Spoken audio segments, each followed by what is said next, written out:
Welcome to the second day of this high-pressure synchrotron science workshop. I'm Quentin Williams. Today is a day of extremes. We will be covering crystallography at extremes, rheology at extremes. But before we get to our plenary talk, I'll just quickly show my screen and go over basically the sort of guidelines for the meeting while folks join. Okay, so the guidelines for the audience are on the left. They're pretty straightforward. Use your full name and the Zoom length. Keep your video and microphone off. That should be no surprise to anyone in this Zoom world in which we live during the presentations. Raise your hand at the end of the presentations if you want to make a verbal question. And you're welcome to show your reactions using any emojis you want. Hopefully there's no there's no thumbs down there that I see in that.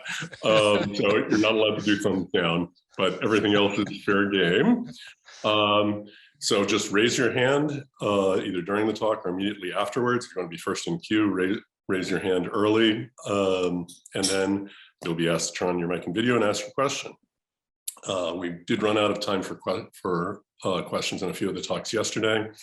And so if you don't have a microphone or there just isn't enough time at the end, just type your question into the chat and our speakers will answer them, when they wind up winding down their presentation and getting through the chat for them.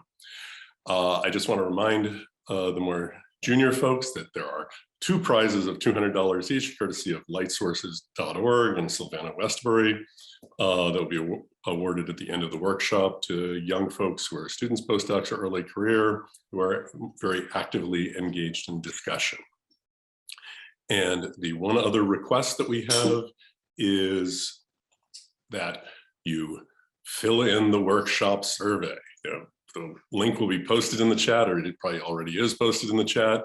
We know that not everyone here has filled out the survey because the number of participants exceeded the number of responses. So please do that. Okay, let me get to, so that's the general logistics. Welcome everybody.